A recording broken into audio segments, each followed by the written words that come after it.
भारतीय सेना देश के लिए हमेशा तैनात रहती है। दुश्मन हो या देश पर आई कोई विपत्ति हो, सेना हमेशा मजबूत इरादों के साथ मैदान पर डटी रहती है।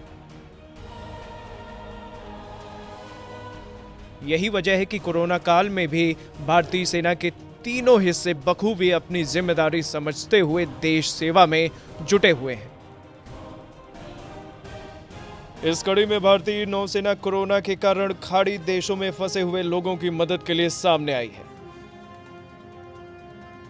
दुनिया भर के लिए कोरोना वायरस एक बड़ी समस्या बन चुकी है। इसकी वजह से दुनिया भर के लाखों लोग संक्रमित हैं और इसकी वजह से दुनिया भर के देशों में लाखों लोगों ने अपनी जानें भी गंवाई हैं,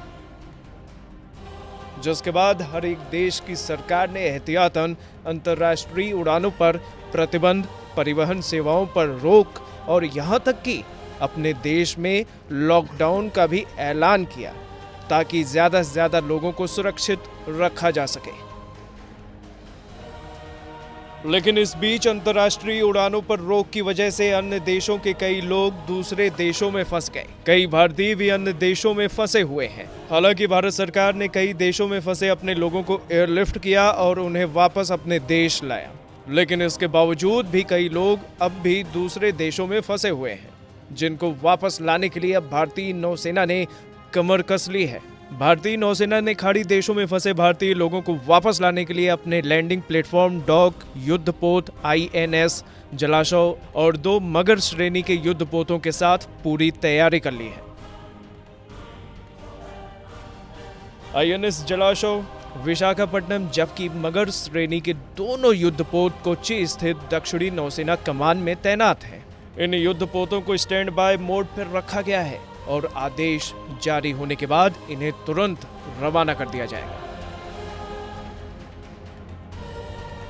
नौसेना और वायुसेना को खाड़ी देशों से भारतीयों को बड़े पैमाने पर निकालने के लिए अपने युद्धपोतों और विमानों को स्टैंड बाय में रखने को कहा गया है। सरकार को सौंपे विस्तृत योजना में नौसेना ने कहा था कि वो अपने 3 युद्धपोतों में खाड़ी देशों से 1500 भारतीयों को निकालने की योजना पर काम कर रही है। गौरतलब है कि अब तक भारत ने कई देशों में फंसे अपने लोगों को एयरलिफ्ट किया, जिसमें भारतीय सेनाओं ने अपना योगदान दिया। और सिर्फ इतना ही नहीं, बल्कि भारतीय नौसेना ने दुनिया के कई देशों को भी राहत सामग्री और चिकित्सीय उपकरण पहुंचाया। ब्यूरो रिपोर्ट, भारत तक।